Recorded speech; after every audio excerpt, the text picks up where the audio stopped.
नमो भगवते वासुदेवाय। श्रीमद्वाल्मीकिरामायणं किष्किन्धाकाण्डम् 19 सर्गः।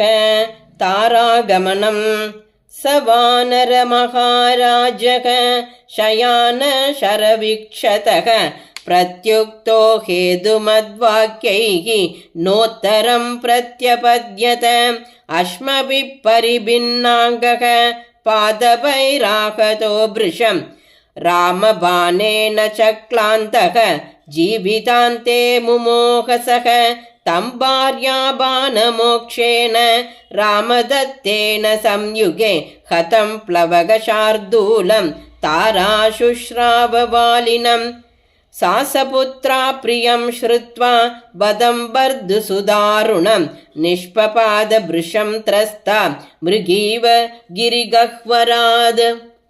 ये त्वङ्गदपरिवाराः वानरा भीमविक्रमाः ते सकार्मुकमालोक्य रामं त्रस्ता प्रदुद्रुवुग। सा ददर्श ततस्त्रस्तान् हरीणापततो धृतं यूतादिव परिभ्रष्टान् मृगान् निहतयूदपान्। तानुवाच समासाद्य दुःखितान् दुःखिता सती रामवित्रासितान् सर्वान् अनुबद्धानि वेषुभिः।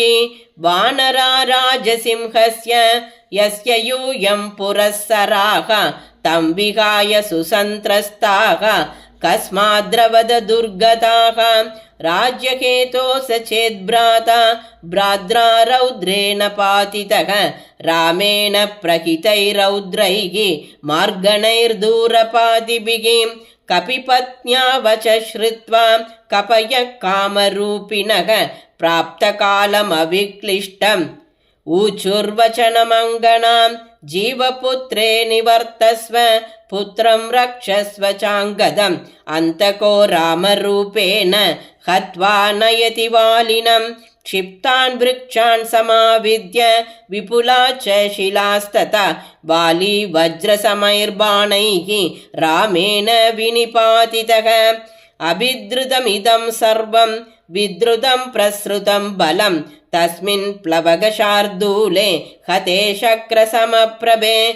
रक्ष्यतां नगरद्वारम् अङ्गतच्चाभिशिष्यतां पदस्थं वालिनः पुत्रं भजिष्यन्ति प्लवङ्गमाः। अथवा रुचितं स्थानम् इहते रुचिरानने आविशन्ति हि दुर्गानि क्षिप्रमन्यानि वानराः। अभार्याच्च सभार्याच्च सन्त्यत्र वनचारिणः लुब्धेभ्यो विप्रयुक्तेभ्यः स्वेभ्यो नस्तु मूलं भयम्। अल्पान्तरगतानां तु श्रुत्वा वचनमङ्गना आत्मनः प्रतिरूपं सा बभाषे चारुहासिनी। पुत्रेण मम किं कार्यं किं राज्येन किमात्मना कपिसिंहे महाभागे तस्मिन् बर्दरि नश्यति। पादमूलं गमिष्यामि तस्यैवाहं महात्मनः योऽसौ रामप्रयुक्तेन शरेण विनिपातितः। एवमुक्त्वा प्रदुद्राव रुदन्ती शोककर्षिता शिरश्चोरश्च बाहुभ्यां दुःखेन समभिघ्नति। आव्रजन्ती ददर्शात् पतिं निपतितं भुवि हन्तारं दानवेन्द्राणां समरेष्वनिवर्तिनां क्षेप्तारं पर्वतेन्द्राणां वज्राणामिव वासवं महावादसमाविष्टं महामेघौगनिस्वनं शक्रतुल्यपराक्रान्तं वृष्ट्वेवोपरदं गणं नर्दन्तं नर्दतां भीमं शूरं शूरेण पातितं। शार्दूलेनामिषस्यार्थे मृगराजं यथाहतम् अर्चितं सर्वलोकस्य सपताकं सवेदिकं। नागकेतो सुपर्णेन चैत्यमुन्मथितं यथा अवष्टभ्य च तिष्ठन्तं ददर्श धनुरुत्तमं।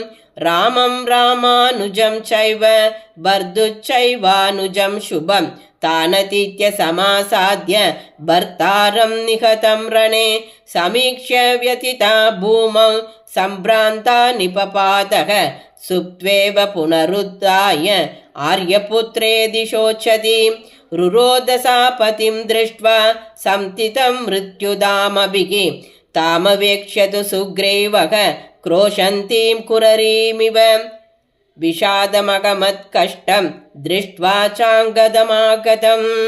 इत्यार्षे श्रीमद् रामायणे वाल्मीकिये आदिकाव्ये चतुर्विंशतिसहस्रिकायां संहितायां किष्किन्धाकाण्डे तारागमनं नाम 19 सर्गः। श्रीदाशरथाय विद्महे सीतावल्लभाय धीमहि तन्नो राम प्रचोदयात्।